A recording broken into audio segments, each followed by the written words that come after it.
Back on your screens, and Will Selva back with the news. And when the NFL approved the proposal for jersey changes last week, you knew it was only a matter of time when a player was going to make that change. And that player coming in the form of Vikings cornerback Patrick Peterson.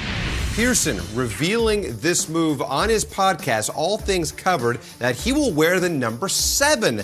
The same number he wore during his playing days at LSU. The number 7 was currently worn previously by the third-string quarterback Nate Stanley. To get that number, though, Peterson will donate shoulder pads to Stanley's former high school team. Sounds good to me.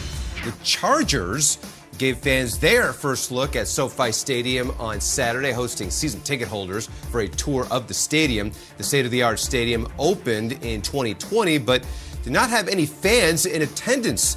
The Chargers head coach Brandon Staley can't wait to see the place packed. I can't wait for our players to be here because they're the ones that deserve it the most. You know, what makes the NFL special is players and fans. You know, that's what makes it special. And so for players and fans to get together in a place like this, there's a lot of possibility.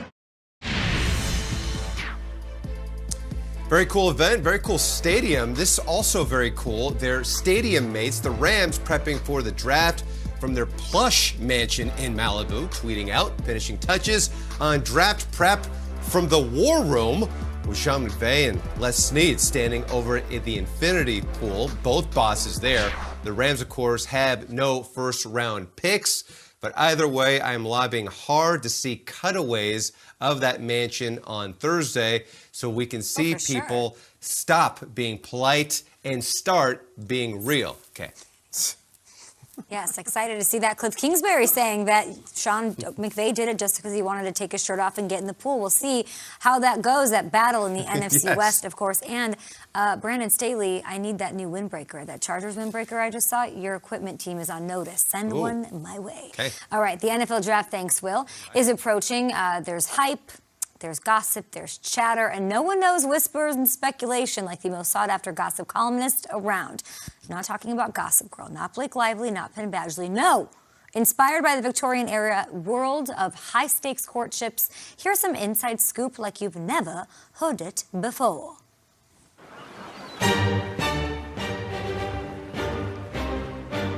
Cleveland Town, in the final days of April in the year of 2021.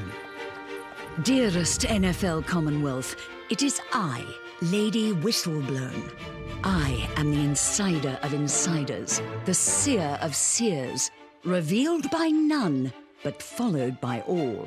If there is info to be uncovered from this year's grand proceedings, dear friends, I will uncover it. This has always been the premier event of the spring season. Debutantes have always adorned themselves in their finest finery, eager to be officially presented to the master of ceremonies. The suitors and suitees will seek the perfect match. The Kansas City Chiefs select Patrick Mahomes. But be forewarned, intrigue abounds.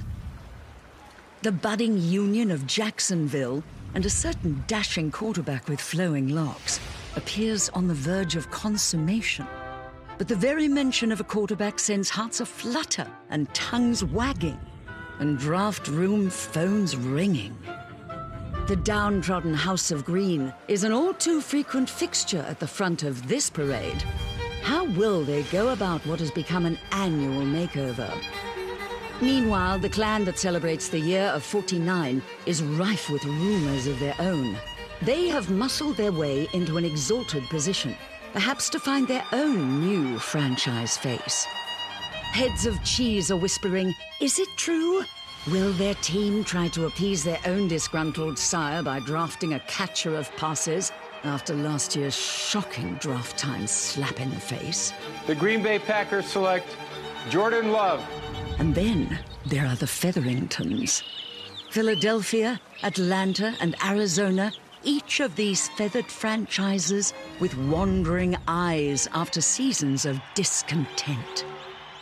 And then there's the House of Lone Star, whose stable of cowboys is always good for drama and speculation. They carry themselves with the bearing of those who know all eyes are always upon them, and money is no object. In fact, my dears, as the draft arrives, the entire league appears abuzz with promise, with hopefuls seeking to assume their own place among royalty. The proceedings promise to have a flair for the dramatic. Of course, a lady knows far more than she will ever tell. Wow. But if there is one thing Lady Whistleblown can tell you, it is this: expect the unexpected.